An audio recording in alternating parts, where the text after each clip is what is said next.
In the hills of Shanxi, within China's Valley of the Kings, stands a tall stone stele unlike any other.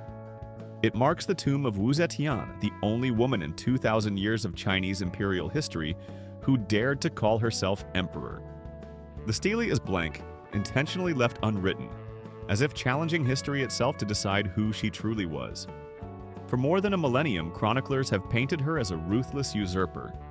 Yet archaeology and modern scholarship now reveal a far more complex figure, a leader whose ambition reshaped an entire empire. A young girl in the dragon's shadow. Wu Zetian entered the palace in 637 AD at just 13. She arrived as a low-ranking concubine among more than 100 women serving Emperor Taizong. Yet she possessed unusual charm, sharp intelligence, and a fierce appetite for life. She learned to read court politics as carefully as poetry, slowly gaining the emperor's notice. When Taizong died, she was sent to a Buddhist nunnery, but destiny intervened. The new emperor, Gaozong, brought Wu back into the palace and into his private chambers. Their bond deepened, her influence grew, and in time she rose to become empress. Gaozong was frail, often too ill to rule, leaving Wu to govern in all but name. By 690, after decades of maneuvering, widowed and politically unmatched, she proclaimed herself Emperor of China, an act without precedent, the legend of the tyrant. Historians of later dynasties described Wu Zetian as a violent manipulator who murdered rivals, harmed her children, and ruled through terror. Tales speak of infanticide, poison, and cruel executions. These stories became the foundation of her reputation, but modern scholars have noted that most were written generations later by male officials determined to restore Confucian ideals. A woman on the throne was an assault on their worldview, and they sought to rewrite her legacy in ink as dark as possible. Archaeology now shows that many of these accusations were political weapons rather than truth, rewriting history through archaeology. Excavations in and around Xi'an, ancient Chang'an, have transformed the understanding of Wu Zetian's world. Tang-era figurines, murals, and tomb goods show a society thriving with wealth, fashion, and cultural freedom. Some statues depict women on horseback dressed in men's attire, signaling a period of unusual liberty for women. Under Wu's rule, noblewomen traveled more, ran businesses, and gained social rights unseen in earlier dynasties. These discoveries suggest not a collapsing empire, but one experiencing prosperity and expanding horizons. One of the most extraordinary finds was the phoenix crown discovered in the tomb of Li Chui, a minor royal. The headdress shimmered with gold filigree, pearls, gemstones, and even glass grapes. Scientific analysis revealed that many of its materials came from India, Iran, Central Asia, and Sri Lanka, proof of the vast international trade networks flowing into China during Wu Zetian's era. That such a treasure belonged to a minor aristocrat indicates the empire's extraordinary wealth. The Silk Road superpower. Wu Zetian's Chang'an was a cosmopolitan marvel. Nearly 2 million people lived in and around the city, including an estimated 25,000 foreigners. Traders, diplomats, monks, and scholars arrived from Persia, India, Japan, Korea, and Byzantium. This cultural explosion was made possible by Wu's strategic decision to secure the Silk Road. She built military outposts deep into Central Asia, clearing bandits and reopening the trade artery that connected China to the world. Markets overflowed with spices, silk, metalwork, glass, fruit, and exotic crafts. Even today, Xi'an's bustling Muslim quarter still echoes that ancient diversity with foods and traditions that once traveled the Silk Road under her watch. A palace built to dazzle the world. One of Wu Zetian's most ambitious projects was the expansion of the Daming Palace, a massive imperial complex designed to broadcast the grandeur of her rule. Reconstructed foundations reveal its almost unbelievable scale. It was twice the size of Pompeii, 5 times larger than the later Forbidden City, and more than 20 times the size of the Acropolis.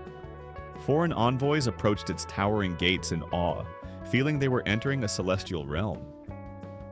Interestingly, Wu ordered the palace to be built outside the traditional central axis of Chang'an, breaking ancient symmetry. It was an intentional gesture of reinvention. a new seat of power for a new kind of ruler. Winning the hearts of the people. Although the aristocracy resisted her, the common people embraced Wu Zetian, thanks in part to her deep support of Buddhism, the faith of the majority. She understood that religion could unite the empire. After an earthquake damaged the Great Wild Goose Pagoda, she rebuilt it, expanding it to nearly 300 feet high, making it one of the tallest structures in the world. She also commissioned Buddhist temples throughout the empire, bringing spiritual life closer to ordinary people. At Longmen, she sponsored the carving of the colossal Vairocana Buddha, a serene monument towering 57 feet high. Many believe its features resemble Wu herself, symbolically merging imperial authority with divine radiance. Whether or not the likeness was deliberate, the message was unmistakable.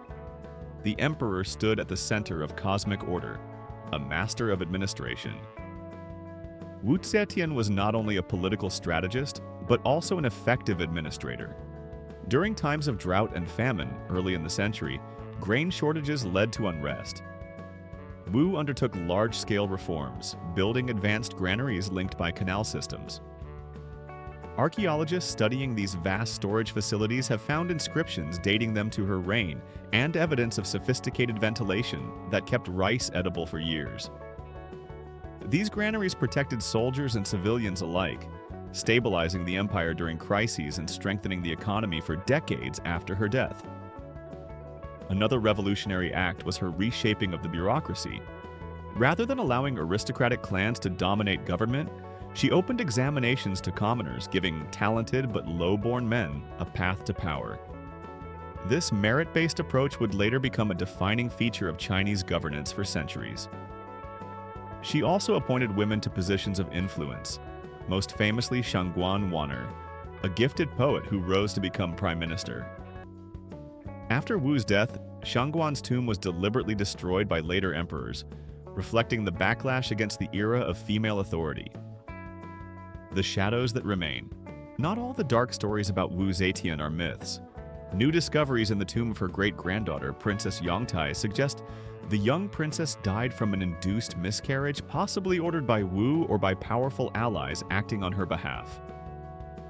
The unborn child would have united two rival clans and threatened Wu's dynasty. Records also confirm that she executed members of the royal family and punished those who opposed her. Like many rulers of her time, she was capable of harsh decisions, yet she was judged more severely than her male counterparts simply because she was a woman on the throne. Seeking redemption. As she aged, Wu Zetian became increasingly reflective. Religious pilgrimages took her to sacred places such as Mount Song and the ancient Songyue Pagoda. At 77, she undertook a remarkable act of repentance. She inscribed her sins on a golden tablet and cast it down the mountain in a public ritual of absolution. The tablet remained buried until a farmer discovered it over 1,000 years later, its plea for redemption still intact. The gesture revealed a side of Wu often forgotten, a ruler troubled by guilt, conscious of her legacy and fearful for her spiritual fate. The final years. Political pressure eventually mounted as powerful nobles sought to reclaim authority. Yet Wu Zetian was not overthrown. She voluntarily abdicated at the age of 80, maintaining dignity and control until the end. She died shortly afterward and was buried in the Grand Qianling complex beside Emperor Gaozong. Her tomb, protected by stone guardians and foreign envoys carved in stone, remains sealed within a mountain chamber. At the entrance stands her blank stele, a monument to her refusal to be defined by her enemies.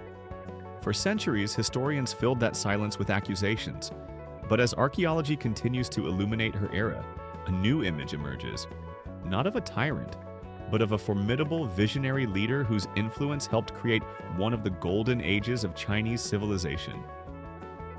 Wu Zetian shattered tradition, expanded China's global reach, strengthened its institutions, and carved a unique place in history. Her life was a storm, her reign a revolution, and her legacy a reminder that greatness often comes dressed in controversy. If you enjoyed diving into this epic chapter of history and want more stories of forgotten rulers, hidden empires, and ancient legends brought to life, make sure you hit that like and subscribe to the channel. Until then, thanks for watching, and stay curious.